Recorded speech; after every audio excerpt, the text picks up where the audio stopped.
Hello everyone, this is doctor Asif Khan.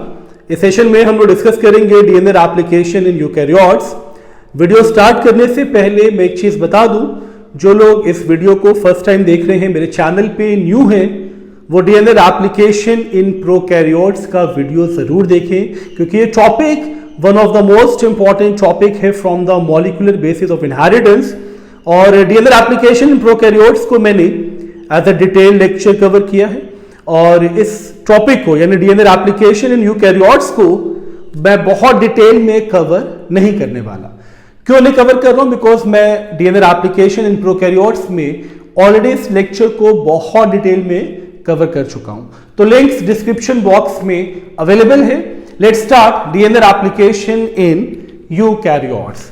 So difference क्या है application in prokaryotes and application in eukaryotes? The first one is location, because eukaryotes में DNA replication takes place inside the nucleus. Okay, तो ये process nucleus के अंदर होगा DNA का replication, और DNA का जो replication है, इस वीडियो को आज हम लोग स्टार्ट करेंगे with the various mode of replication। क्योंकि मोड ऑफ रेप्लिकेशन से एक चीज क्लियर हो जाती है कि why the replication is known as semi conservative replication. So let's understand the various mode of replication. तो there are three major modes of replication. Okay, the first one is conservative mode. सो conservative mode में replication कैसे होगा, इस चीज को समझना बहुत इंपॉर्टेंट है। तो कंजर्वेटिव मोड में सपोज ये पेरेंटल डीएनए है। ओके, ये पेरेंटल डीएनए है with 5 to 3 prime and 3 to 5 prime. तो ये पेरेंटल डीएनए है, और जब ये डीएनए सेपरेट होगा और एक्ट करेगा एज ए टेम्पलेट, तो ये सेपरेट होके अब एज ए टेम्पलेट एक्ट कर रहा है ना। तो भी 5 to 3 प्राइम और 3 to 5 प्राइम ये एज ए टेम्पलेट एक्ट कर रहा है। फॉर बेटर अंडरस्टैंडिंग, इन दोनों में डिफरेंस ये है कि ये कंप्लीट स्ट्रैंड है, तो हाइड्रोजन का बॉन्ड होगा इसके बीच में, और यहां ये बॉन्ड टूट चुका है, अब ये एक्ट कर रहा है एज ए सिंगल स्ट्रैंड, जिसे टेम्पलेट बोला जाता है। ये भी टेम्पलेट का काम करेगा, ये भी टेम्पलेट का काम करेगा, ठीक। और इस पे न्यू स्ट्रैंड सिंथेसाइज्ड होगा। तो जो न्यू स्ट्रैंड सिंथेसाइज्ड होगा, ये न्यू स्ट्रैंड सिंथेसाइज्ड हुआ, सिमिलरली ये भी न्यू स्ट्रैंड सिंथेसाइज्ड हुआ, और स्ट्रैंड के सिंथेसिस के बाद ये दोनों डीएनए पेयर अप करेंगे, क्योंकि प्राइम देख रहे हैं 3 to 5 प्राइम, 5 to 3 प्राइम, और जब ये दो डीएनए पेयर करेंगे तो ये दोबारा पेयर कर लेगा। यानी इसको मैं अगर यहां शो करूं, इसको आप ऐसे समझें, तो जब ये पेयरिंग करेगा तो एक स्ट्रैंड जो पेरेंटल है वो कंजर्व रहेगा। पेरेंटल स्ट्रैंड मतलब दोनों टेम्पलेट फिर से आके वाइंड हो जाएंगे, तो ये 5 to 3 प्राइम और 3 to 5 प्राइम ये फिर से वाइंड हो गया, जो टेम्पलेट था वो दोबारा वाइंड हो गया, दोबारा हाइड्रोजन बॉन्ड का फॉर्मेशन हो गया, ठीक है। और जो नया स्ट्रैंड बना था वो इस तरह से बाइंड हो जाएगा। ओके, तो ये भी आप देख रहे हैं, ये नया स्ट्रैंड सिंथेसाइज्ड हुआ था ना, तो ये जो डीएनए है ये कंजर्व्ड है, और ये नया सिंथेसाइज्ड हुआ है, ठीक है, ये नया सिंथेसाइज्ड हुआ। अब इस डीएनए के फॉर्मेशन में एक चीज तो क्लियर है ना कि पेरेंटल डीएनए जो है वो कंजर्व्ड है, पेरेंटल डीएनए कंजर्व्ड है, ठीक है, और ये न्यूली सिंथेसाइज्ड डीएनए है। तो newly synthesized DNA parental DNA से बिल्कुल अलग है, ठीक है, तो इसमें दोनों स्ट्रैंड कंजर्व है और इन दोनों स्ट्रैंड की हेल्प से एक न्यू डीएनए का मॉलिक्यूल बना है ना, न्यूली सिंथेसाइज्ड डीएनए और पेरेंटल डीएनए कंजर्व्ड। इस तरह की रेप्लिकेशन को कंजर्वेटिव रेप्लिकेशन बोलते हैं। बात समझ में आ गई ना। अब इसका जो सेकंड मोड है सेमी कंजर्वेटिव रेप्लिकेशन, इसको भी समझेंगे हम लोग, और फिर थर्ड मोड भी बहुत इंपॉर्टेंट है, उसे भी समझेंगे हम लोग। अब सेकंड मोड जो है वो है सेमी कंजर्वेटिव। तो सेमी कंजर्वेटिव में डिफरेंस क्या है और सेमी कंजर्वेटिव से अलग क्यों है? ओके, अब देखिए इसमें भी सेम वही प्रोसेस करेंगे। ये पेरेंटल डीएनए है, ठीक है, इसके हाइड्रोजन बॉन्ड्स को भी बना लें क्योंकि ये डीएनए का स्ट्रैंड है तो हाइड्रोजन बॉन्ड होगा। फिर जब ये सेपरेट होगा और टेम्पलेट की तरह एक्ट करेगा तो ये 5 to 3 प्राइम इसको मान लेते हैं, इसको 3 to 5 प्राइम मान लेते हैं।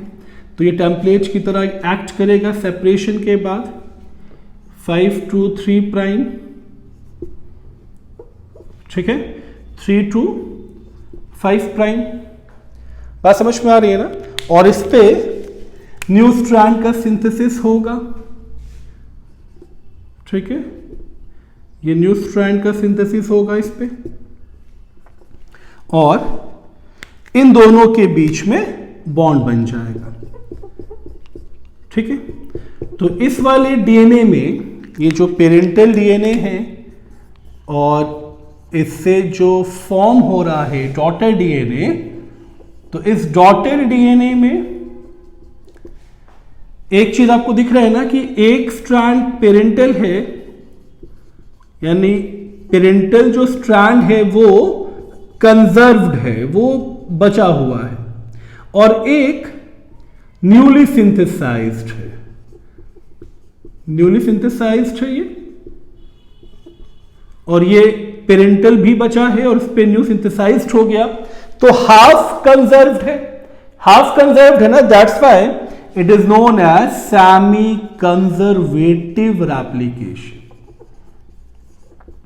ठीक है। तो ये सेमी कंजर्वेटिव रेप्लिकेशन है जिसे वॉटसन एंड क्रिक ने बताया था कि डीएनए का रेप्लिकेशन सेमी कंजर्वेटिव होता है। बट कुछ साइंटिस्ट ये भी मानते थे कि डीएनए का जो रेप्लिकेशन है वो डिस्पर्सिव है। अब डिस्पर्सिव में और सेमी कंजर्वेटिव रेप्लिकेशन में और कंजर्वेटिव रेप्लिकेशन में डिफरेंस क्या है, तो इसके लिए आपको डिस्पर्सिव भी समझना इंपॉर्टेंट है। डिस्पर्सिव डीएनए का मतलब क्या हुआ? जो डिस्पर्सिव मोड था रेप्लिकेशन का, इसमें सपोज ये पेरेंटल स्ट्रैंड है, ठीक है, तो ये पेरेंटल स्ट्रैंड जिसको अगेन हम हाइड्रोजन बॉन्ड से लिंक करेंगे, ठीक है, और जब ये सेपरेट हुआ और टेम्पलेट का काम करेगा, ठीक है, तो इसमें सिर्फ एक चीज आपको ध्यान रखनी है कि जितने भी न्यू डीएनए मॉलिक्यूल्स बने, जैसे ये भी जो स्ट्रैंड है ना टेम्पलेट, इसमें कुछ हिस्सा तो पेरेंटल होगा और कुछ पोर्शन इसमें, जैसे मान लेते हैं ये, ठीक है, सिमिलरली ये, तो इसमें देखिए जो डीएनए बनेगा उसमें कुछ पोर्शन पेरेंटल है और कुछ न्यूली सिंथेसाइज्ड है। इसमें भी देख रहे हैं सिर्फ इतना हिस्सा न्यूली सिंथेसाइज्ड है। सिमिलरली इसमें भी देख रहे हैं आप, ये हिस्सा न्यूली सिंथेसाइज्ड है। इसमें भी देखिए आप, ये जो पोर्शन है वो न्यूली सिंथेसाइज्ड है, फिर ये पोर्शन भी न्यूली सिंथेसाइज्ड है। तो इसमें some parts retain in the daughter DNA from the parent DNA, okay? So this type of replication is known as dispersive replication. Clear ना? अब replication in eukaryote समझना इसलिए easy है क्योंकि अगर आपने प्रोकैरियोट समझ लिया है तो बेसिक्स तो आपको पता है। रेप्लिकेशन हम सेमी कंजर्वेटिव मोड का ही समझेंगे, क्योंकि जब वॉटसन एंड क्रिक ने जब डीएनए रेप्लिकेशन के प्रोसेस को और मैकेनिज्म को एक्सप्लेन किया था तो एक चीज कंफर्म हो गई थी कि रेप्लिकेशन सेमी कंजर्वेटिव है। अब ये प्रोसेस होगा इनसाइड द न्यूक्लियस, क्योंकि हम लोग रेप्लिकेशन इन यूकैरियोट्स पढ़ने वाले हैं। तो न्यूक्लियस के अंदर जब डीएनए के स्ट्रैंड को, सपोज ये डीएनए का स्ट्रैंड है, ओके, और इसके बीच में हाइड्रोजन बॉन्ड है, ठीक है। तो अब अगेन पहली चीज यही है कि आपको स्टेप बाय स्टेप चलना है। तो मैं दोबारा उसी पॉइंट पे आऊंगा, इनिशिएशन ऑफ द प्रोसेस। तो इनिशिएशन का मतलब प्रोसेस रेप्लिकेशन का यूकैरियोट में स्टार्ट कहां होगा। तो यूकैरियोट में process of initiation takes place at ORI, origin of replication. Clear? Origin of replication भी क्या है? इट्स अ स्पेसिफिक सीक्वेंस जहां से डीएनए का जो स्ट्रैंड है वो सेपरेट हो जाता है। तो एक स्पेसिफिक सीक्वेंस है जहां पे ये स्ट्रैंड सेपरेट होगा। तो सपोज इस पर्टिकुलर पॉइंट पे आके ये सेपरेट हो रहा है, और सेपरेट होने के बाद ये हाइड्रोजन बॉन्ड को ब्रेक करके सेपरेट हुआ है ना। तो ये जो स्ट्रैंड है इसको मान लेते हैं 3 to 5 प्राइम, और ये है 5 to 3 प्राइम। क्लियर? तो जिस पर्टिकुलर पॉइंट से सेपरेट होगा, that particular point is origin of replication. पहला पॉइंट, क्लियर ना? एंड ओरिजिन ऑफ रेप्लिकेशन के बाद ये हाइड्रोजन बॉन्ड्स को ब्रेक करना पड़ा है। ये हाइड्रोजन का जो बॉन्ड था ये ब्रेक हुआ है, तो स्ट्रक्चर ये कुछ इस तरह से एक्सपैंड हुआ है ना। इस एक्सपैंडेड स्ट्रक्चर को रेप्लिकेशन फॉर्क बोलते हैं। और मैं से प्रीवियस वीडियो में भी एक चीज बता चुका हूं, जिस पोर्शन का रेप्लिकेशन होगा, देखिए इस पोर्शन का रेप्लिकेशन नहीं हो रहा है, इस पोर्शन का रेप्लिकेशन हो रहा है, तो इस पोर्शन को हम रेप्लिकॉन बोलते हैं। ओके, और जो वाई शेप स्ट्रक्चर है this is known as replication fork. तो replication fork is a Y shaped structure. Clear ना?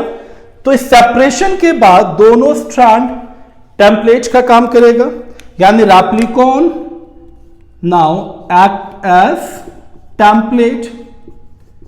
ठीक है, सिमिलरली यहां पे भी सेम चीज होगा, ये ओरिजिन ऑफ रेप्लिकेशन बनेगा, ठीक है, और ये जो स्ट्रैंड है ये रेप्लिकॉन बनेगा, क्योंकि इसी का रेप्लिकेशन होगा, और इसी रेप्लिकॉन को हम टेम्पलेट मेंशन करते हैं। ठीक है, कोई इशू नहीं है। तो इनिशिएशन प्रोसेस में first of all origin of replication, and number 2 that origin of replication mainly promotes the unwinding of DNA.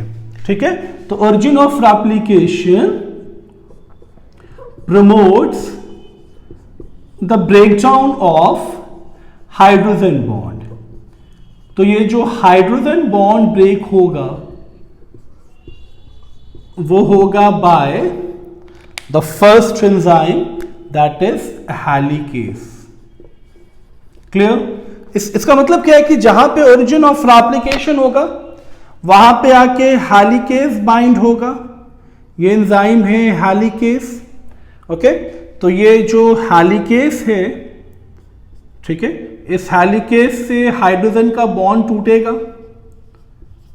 टूटेगा ना, और हाइड्रोजन का बॉन्ड जब टूटेगा तो ये जो स्ट्रैंड है ये स्ट्रेच्ड हो जाएगा।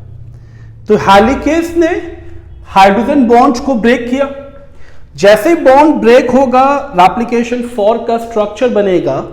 तो सबसे इंपॉर्टेंट चीज क्या है कि ये स्ट्रैंड कॉम्प्लीमेंट्री है, ये दोबारा इसको वाइंड करने का कोशिश करेगा, क्योंकि दोनों जो स्ट्रैंड है इसमें कॉम्प्लीमेंट्री बेस पेयर होता है ना, ए पेयर करता है टी से, टी पेयर करता है ए से, मतलब आर्जिनिन पेयर करता है थायमिन से, सिमिलरली थायमिन पेयर करता है आर्जिनिन से, गुआनिन पेयर करता है साइटोसिन से, साइटोसिन पेयर करता है गुआनिन से।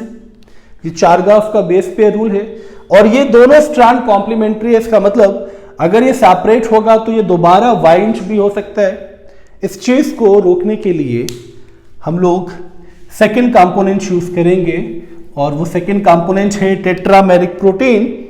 और उस टेट्रामेरिक प्रोटीन को आपको पूरे स्ट्रैंड में बाइंड करना है, ठीक है, जिससे कि ये वाइंड ना हो पाए, ये दोबारा ये इंटरवाइन ना हो पाए, ये दोबारा हाइड्रोजन बॉन्ड ना बना पाए। तो ये पूरे डीएनए में आपको स्प्रेड करना है क्योंकि ये स्ट्रक्चर है सिंगल स्ट्रैंडेड बाइंडिंग प्रोटीन। तो ये single stranded binding protein stabilize करता है डीएनए के स्ट्रैंड को, ठीक है। तो it's a very important structure, single stranded binding protein. और ये पूरे स्ट्रैंड पे आपको लगाना है। अगर आप नहीं लगाएंगे तो ये अपने बेस से पेयरिंग कर लेगा। अगर बेस से पेयरिंग कर लेगा तो फिर ये सेपरेट नहीं होगा, तो नया स्ट्रैंड नहीं बनेगा। तो सिंगल स्ट्रैंडेड बाइंडिंग प्रोटीन आपको पूरा लगाना है। मैंने स्पेस छोड़ा बट आपको पूरा कवर करना है, क्लियर ना। अब इस सिंगल स्ट्रैंडेड बाइंडिंग प्रोटीन के बाद जो थर्ड कंपोनेंट आता है, जैसे आपने ब्रेक किया इसको बाय हेलिकेस, देन स्टेबलाइज किया by single stranded binding protein, single stranded binding protein SSBP, तो सिंगल स्ट्रैंडेड बाइंडिंग प्रोटीन। तो इस तरह से आप इसको बाइंड करेंगे। अब इसमें जो थर्ड कंपोनेंट काम करेगा वो है टोपोआइसोमेरेज। और टोपोआइसोमेरेज का काम भी ये है कि ये जाके जितना भी कॉम्प्लेक्स कॉइलिंग है, सपोज जैसे मैं यहाँ पे आपको एक चीज समझाने की कोशिश करूंगा, जैसे ये वीक हाइड्रोजन बॉन्ड है, ठीक है। आर्जिनिन और थायमिन में 2 बॉन्ड होता है, गुआनिन और साइटोसिन में 3 बॉन्ड होता है। बट कुछ एरियाज पे बॉन्ड बहुत कॉम्प्लेक्स हो जाता है, ठीक है। ये बहुत कॉम्प्लेक्स जो बॉन्ड होता है ना, इसको अकेला हेलिकेस नहीं तोड़ पाता है। तो ये जितना कॉम्प्लेक्स बॉन्ड होगा उसको अकेले हेलिकेस नहीं ब्रेक कर सकता। तो सिमिलरली जैसे यहां पे आप देख रहे हो कॉम्प्लेक्स बॉन्डिंग, वैसे यहां पे भी कॉम्प्लेक्स बॉन्डिंग होगा। तो उस कॉम्प्लेक्स बॉन्डिंग को ब्रेक करने के लिए एक अनदर एंजाइम चाहिए, another protein, another component. Enzyme ही है ये, बट इसे आप अदर प्रोटीन भी बोलो, अदर कंपोनेंट भी बोलो, doesn't matter, but you have to name them correctly. तो ये जो कंपोनेंट है ये है टोपोआइसोमेरेज, ठीक है। तो टोपोआइसोमेरेज का फंक्शन क्या है? टोपोआइसोमेरेज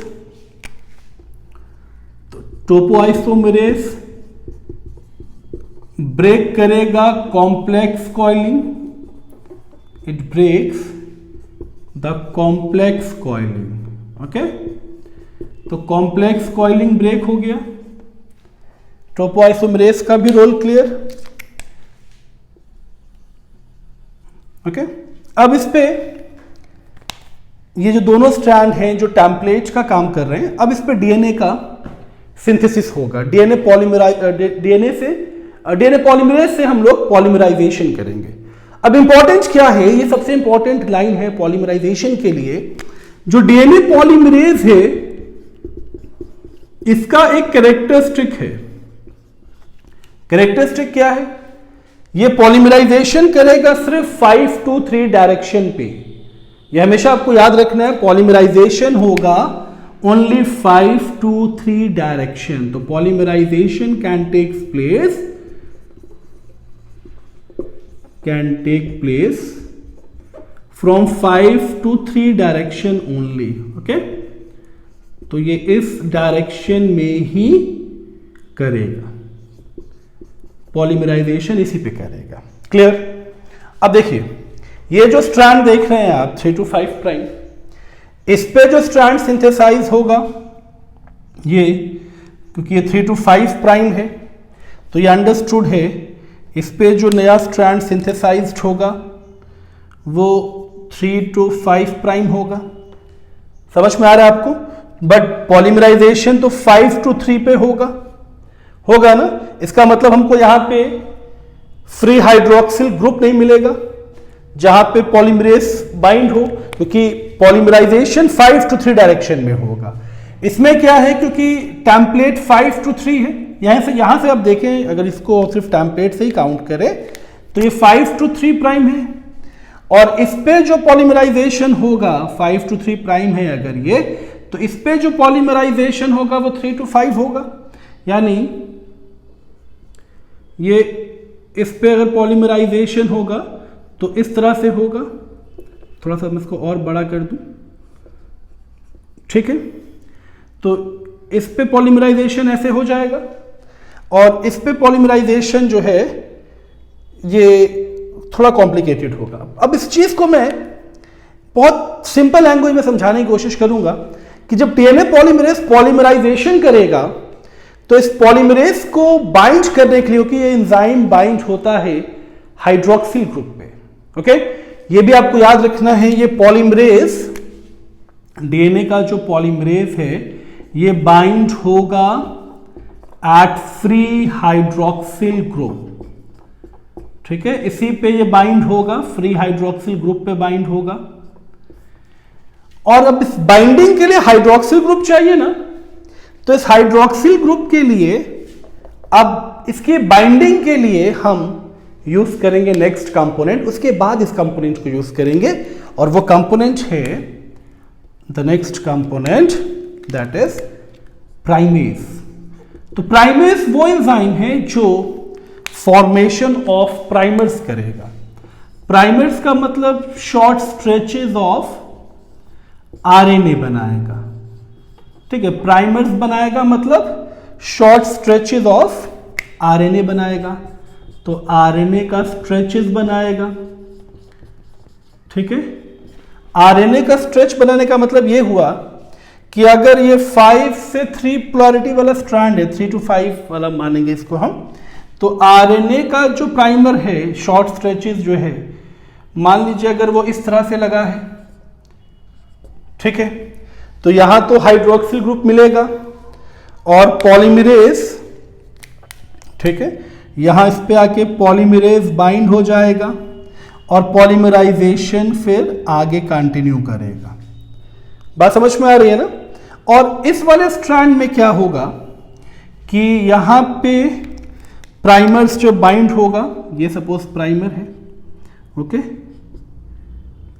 इसको थोड़ा छोटा कर देते हैं, हाँ ये प्राइमर है, इसको मेंशन भी कर लेते हैं, ये प्राइमर है, शॉर्ट स्ट्रेचेस ऑफ आरएनए। पहले इस पोर्शन को आप समझिए, बहुत इजी है। इस प्राइमर्स पे ये थर्ड एंड है, तो थर्ड एंड पे हाइड्रोक्सिल ग्रुप तो होगा ही ना। अब इस प्राइमर पे ये बाइंड हो जाएगा डीएनए पॉलीमरेज। बेटा ये बहुत इंपॉर्टेंट स्टेप है, इस स्टेप को बिल्कुल आप मिस नहीं कर सकते। प्राइमर्स पे थर्ड एंड है, तो थर्ड एंड पे हाइड्रोक्सिल ग्रुप है, मैं यहां ये मेंशन भी कर दे रहा हूं, जिस पे पॉलीमरेज बाइंड होगा और फिर ये डीएनए का पॉलीमराइजेशन यानी डीएनए के पॉलीमर का बनना स्टार्ट हो जाएगा, ठीक है। तो ये बिल्कुल कंटिन्यूअस बनता चला जाएगा, क्योंकि थर्ड एंड से फिफ्थ एंड तक जाना है इसको। बात समझ में आ रही है ना?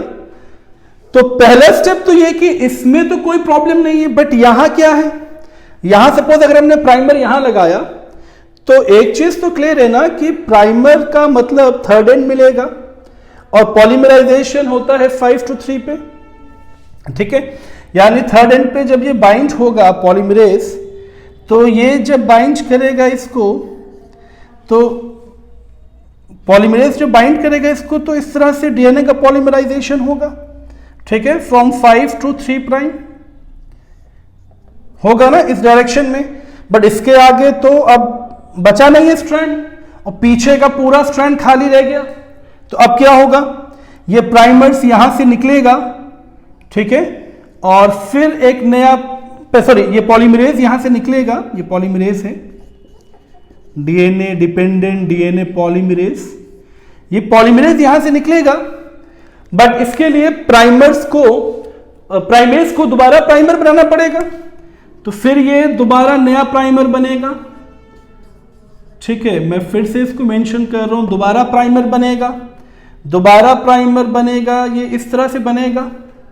ठीक है, फिर इस थर्ड एंड पे आके, इस थर्ड एंड पे हाइड्रोक्सिल है ना, इस पे आके दोबारा पॉलीमरेज बाइंड होगा, और जब पॉलीमरेज बाइंड होगा तो फिर पॉलीमराइजेशन होगा। ठीक है, मैं इसको थोड़ा और छोटा कर दूं, थोड़ा सा डीएनए का स्ट्रैंड दिखना चाहिए, अदरवाइज टॉपिक समझ में नहीं आएगा।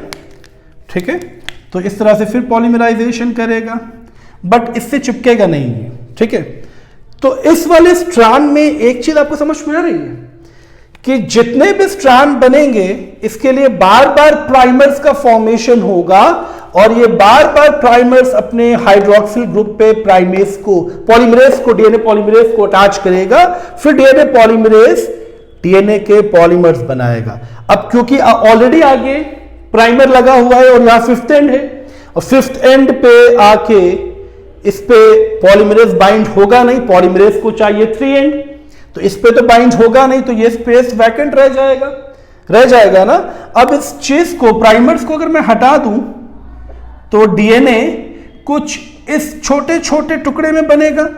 कंटिन्यूअस क्यों नहीं बन रहा है? क्योंकि बीच में प्राइमर्स लगा हुआ है। ठीक है, तो यहां पे क्या है, यहां पे थर्ड एंड मिल रहा है फ्री, तो पॉलीमरेज अपना आराम से बनाता चला जा रहा है। तो इस स्ट्रैंड को हम बोलते हैं कंटिन्यूअस स्ट्रैंड, कंटिन्यूअस। ठीक है, और लीडिंग स्ट्रैंड। ठीक है, ये कंटिन्यूअस है और लीडिंग स्ट्रैंड है। ठीक है, मगर यहां पे क्या है, ये जो स्ट्रैंड बन रहा है ये डिसकंटिन्यूअस स्ट्रैंड है। ठीक है, इसको रब कर लेते हैं, तो ये डिसकंटिन्यूअस है और ये लैगिंग स्ट्रैंड है। ठीक है, अब लीडिंग और लैगिंग स्ट्रैंड का डिफरेंस तो समझ में आ गया। यहां थर्ड एंड फ्री है तो पॉलीमरेज पॉलीमर्स बनाता चला जाएगा, बट यहां पे जब भी प्राइमर्स आप ऐड करेंगे तो हाइड्रोक्सिल ग्रुप आपको मिलेगा ऑपोजिट डायरेक्शन की तरफ, और उस पे पॉलीमरेज जब बाइंड होगा तो जितना भी वो आगे बढ़ेगा, सपोज यहां अगर प्राइमर हमने बाइंड किया तो यहां तक पॉलीमराइजेशन होगा, पीछे वाला हिस्सा बचेगा, फिर प्राइमेस प्राइमर बनाएगा। सपोज यहां प्राइमर बना नया, ठीक है, यहां प्राइमर बना और इस पे भी थ्री एंड मिलेगा, इस थ्री एंड पे फिर पॉलीमरेज बाइंड होगा और पॉलीमरेज पॉलीमराइजेशन करेगा। तो इस तरह से शॉर्ट स्ट्रेच बनेगा। इस शॉर्ट स्ट्रेच को ओकाजाकी फ्रेगमेंट्स भी बोलते हैं। मैं इस फ्रेगमेंट को यहां मेंशन कर रहा हूं, ओकाजाकी फ्रेगमेंट्स। ठीक है, ये छोटा छोटा जितना डीएनए का टुकड़ा है ये ओकाजाकी फ्रेगमेंट्स बनेगा। अब एक लाइन आपको और अच्छे से याद रखनी है, जब भी आप प्राइमर्स बाइंड करोगे, जैसे मैंने यहां प्राइमर बाइंड किया तो ये अंडरस्टूड, इसके सामने भी तो सिंगल स्ट्रैंडेड बाइंडिंग प्रोटीन होगा। अगर सिंगल स्ट्रैंडेड बाइंडिंग प्रोटीन है तो न्यूक्लियोटाइड एक्सपोज्ड नहीं होगा, तो प्राइमर कैसे बाइंड हो जाएगा? बिकॉज प्राइमर्स भी न्यूक्लियोटाइड है, आरएनए का तो स्ट्रेच है। तो जब भी प्राइमर बाइंड होगा जो सिंगल स्ट्रैंडेड बाइंडिंग प्रोटीन है वो रिमूव होगा। तो primers bind only, primers binds after the removal of single stranded binding protein. तो जब तक single stranded binding protein remove नहीं होगा तब तक प्राइमर्स और शॉर्ट स्ट्रेचेस ऑफ आरएनए ये आके इस पे, प्राइमर्स इस पे आके बाइंड नहीं होगा, बनेगा नहीं। क्लियर ना? अब ये जो छोटे छोटे डीएनए के स्ट्रेच है ये कंप्लीट डीएनए तो है नहीं, तो इसे कंप्लीट हम रेप्लिकेशन भी नहीं मानेंगे। अब इसको मर्ज करना पड़ेगा ताकि ये कंप्लीट डीएनए का स्ट्रैंड बने। तो अब थोड़ा सा पोर्शन में क्लीन कर लूं ताकि आगे भी कॉन्सेप्ट क्लियर रहे, कोई डिफिकल्टी ना आए। तो मैं ये पूरा स्ट्रैंड फिर से ड्रॉ करूंगा। ठीक है, तो देखिए ये हमारा टेम्पलेट था और इस पे ये प्राइमर्स है, उसके बाद पॉलीमराइजेशन हुआ। ठीक है, फिर सपोज आगे प्राइमर था और इस प्राइमर के बाद फिर पॉलीमराइजेशन हुआ, ठीक है। सिमिलरली यहाँ पे भी प्राइमर्स है और यहाँ पॉलीमराइजेशन हुआ तो डीएनए बना। तो जब हम प्राइमर्स को हटाएंगे तो ये डीएनए का स्ट्रेचेस बन जाएगा ना, यही तो आपका लैगिंग स्ट्रैंड है। तो इसमें भी एक चीज़ आपको याद रखना है कि यहाँ बीच में बॉन्ड बनेगा और इस बॉन्ड को हम लोग एक अलग मार्कर से शो करेंगे ताकि डाउट ना रहे। तो इनके बीच में बॉन्ड बनेगा, ठीक है, और ये बॉन्ड बनेगा bond formed by DNA ligase, इसीलिए लाइगेज को मॉलिक्यूलर ग्लू बोला जाता है। अब ये कंप्लीटली प्रोसेस्ड हो गया इनटू अ डीएनए मॉलिक्यूल। बात समझ में आ रही है ना। और ये जो बॉन्ड बनेगा ये बनेगा फॉस्फोडाइस्टर बॉन्ड, क्योंकि दो एडजेसेंट न्यूक्लियोटाइड को जोड़ना है तो फॉस्फोडाइस्टर बॉन्ड आपको चाहिए। क्लियर ना। तो आई होप ये कंप्लीट जो प्रोसेस है starts from origin of replication, then helicase breaks the hydrogen bond, फिर bonding के बाद it separates और it becomes replication fork। इस replication fork को Y-shaped structure को बहुत अच्छे से आपको याद रखना है। इसी replication fork को आप replicon भी बोलते हो बिकॉज इस पोर्शन का replication होगा। अब इस पे जब replication होगा तो replication के लिए सबसे डिफिकल्ट टास्क क्या है, स्ट्रैंड को स्टेबलाइज करना, क्योंकि ये कॉम्प्लीमेंट्री स्ट्रैंड है, ये बार बार आके वाइंड करेगा। तो स्टेबलाइज करने के लिए सिंगल स्ट्रैंडेड बाइंडिंग प्रोटीन का यूज होगा। और सबसे इंपॉर्टेंट चीज ये भी है कि जब बॉन्ड्स बनेंगे तो कुछ पोर्शन पे कॉम्प्लेक्स बॉन्ड बनता है जो मैंने ऊपर शो किया है। इस कॉम्प्लेक्स बॉन्ड को ब्रेक करेगा टोपोआइसोमरेज एंजाइम और फाइनली जब स्ट्रैंड स्टेबलाइज हो जाएगा तब इस पे नया स्ट्रैंड सिंथेसाइज होगा। बट डीएनए पॉलीमरेज की एक कंडीशन है, ये आरएनए पॉलीमरेज की भी कंडीशन है कि पॉलीमराइजेशन सिर्फ 5 to 3 डायरेक्शन पे ही होगा। क्यों होगा? क्योंकि पॉलीमरेज को बाइंड करने के लिए हमें हाइड्रोक्सिल ग्रुप चाहिए जिस पे ये बाइंड होगा डीएनए पॉलीमरेज और ये फिर इस पे पॉलीमराइजेशन करेगा। तो देखिए यहां से बिल्कुल स्टार्ट हो रहा है डीएनए का पॉलीमराइजेशन, तो अंडरस्टूड है ये हो गया इसका 5th एंड, ये हो जाएगा 3rd एंड, क्योंकि इसकी पोलैरिटी आप देख रहे हैं ना 3 to 5, तो ये 5 to 3 पोलैरिटी शो करेगा। बट इसमें क्या है, जहां जहां प्राइमर्स आप लगाएंगे, जैसे सपोज आपने यहां प्राइमर लगा दिया तो यहां प्राइमर लगाने के बाद 3rd एंड तो इस डायरेक्शन में आ गया, 3rd एंड यानी जो हाइड्रोक्सिल ग्रुप है वो इस डायरेक्शन में आ जाएगा। अब इस डायरेक्शन में जब पॉलीमरेज बाइंड होगा और डीएनए बनाएगा तो पीछे वाले डीएनए पूरे खाली है, ये तो बन ही नहीं पाएंगे। तो अब इस पॉलीमरेज दोबारा निकल सकता है, it's not a difficult task. ये पॉलीमरेज दोबारा निकलेगा और दोबारा प्राइमर्स बनेगा बाय द प्राइमेज जिस पे ये पॉलीमरेज बाइंड होगा और कंप्लीट स्ट्रैंड सिंथेसाइज्ड होगा। बट ये शॉर्ट स्ट्रेचेस प्राइमर से भी इंटरप्टेड होंगे तो प्राइमर्स को रिमूव किया जाएगा और फाइनली इसको प्रोसेस्ड किया जाएगा इनटू डीएनए बाय बॉन्डिंग और ये बॉन्ड बनाएगा फॉस्फोडाइस्टर बॉन्ड, ये बनाएगा DNA ligase and DNA replication आपका कंप्लीट हो जाएगा। सो आई होप ये वीडियो आपको पसंद आया हो। One more important point, topoisomerase is also known as DNA gyrase. Okay, तो अगर ये वीडियो पसंद आया है तो आप लोगों को करना क्या है, सिर्फ इस वीडियो को लाइक करना है। जितने आप लाइक्स करेंगे उतनी ज़्यादा मैं वीडियोस बनाऊंगा, उतनी ज़्यादा मैं इंफॉर्मेशन दूंगा रिलेटेड टू जेनेटिक्स। एंड जो लोग चैनल पे न्यू हैं वो प्लीज़ इस चैनल को सब्सक्राइब कर लें एंड बेल आइकन को भी प्रेस कर लें ताकि न्यू वीडियो से रिलेटेड नोटिफिकेशंस आपको मिलती रहे। Thank you so much for giving your time.